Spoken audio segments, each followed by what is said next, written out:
दुथायाव अफ्रि दैमारि आरो एनिथिं एमजेआ गोमखां होदोंमोन बेयाव।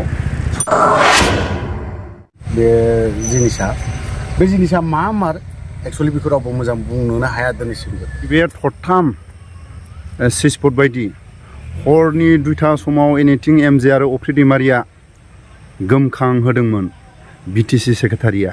दिनैसिम प्रमद बर'आ बिटिसि सेक्रेटारिखौ दिनैसिम बिटिआर लिरनो हायाखै, बिटिआर लिरनानै होनो हायाखै। हरनि समाव एनिथिं एमजे आरो अफ्रि दैमारिया जोंनि बर' रायजो राजाफोरनि गेजेराव गोमखां होदोंमोन। एसे भिडिअनि गेजेरजों खोनासंलांदो।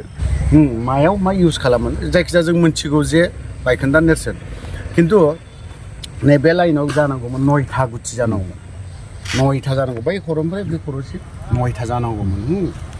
9था जानांगौआव नैबे थरथामा इनकमप्लिट आरोखि, कमप्लिट जायाखैमोन।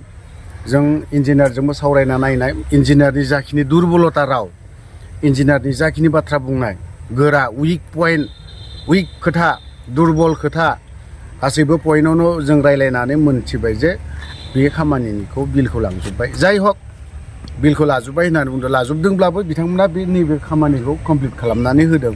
माब्रै इमारजेन्सि हाखु दाखु मावनानै होखो बेबो मोनसे थिगानो जादों, कमप्लिट खालामनानै होदों, मोजांबो जादों।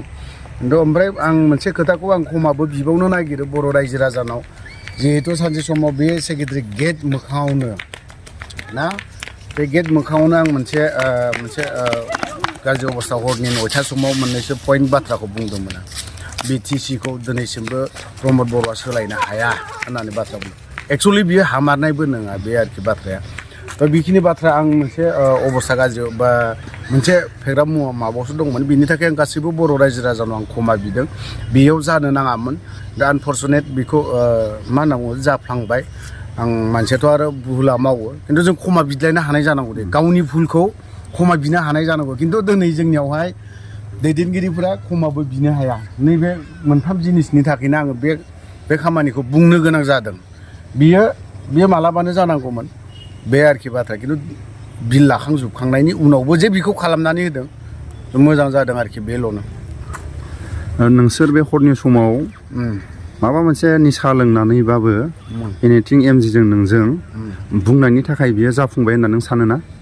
आं बेखौथ' मा होननानै बुंगोन, बे जिनिसाखौ बिनि सिगांबो बुंखादोंमोन, जोङो बुंबाय थाखादोंमोन। आरो जेराव इलिगेल जादों बेखौ अफ्रिया मालाबाबो बुङालाफानोबो थानाय नङा, बुंगोनबो, आसि थुनानै बुंगोनबो। बावहाय आसि थुनानै बुंगोन। आं बुंनाय लगे लगे जे जादों बेबो नङा, खिन्थु बोरैबा आं बुंनायजों ओमफ्राय एमजे भिडिअ खालामनानै बुंनायजों जाबजों ग्रोबनो कमप्लिट जाहैनायफोरबायदि। जेला बियो स्टार्टिं जाबाय थादों अब्लानि समाव आं नायफैदों दे, बेखौ नायफैदों, ओमफ्राय मावफुबाय थादोंल'नोमोन आरोखि। कयेकटा रड सिमेन्ट माबा माबि बिदि लगायना होफुबाय थानायमोन।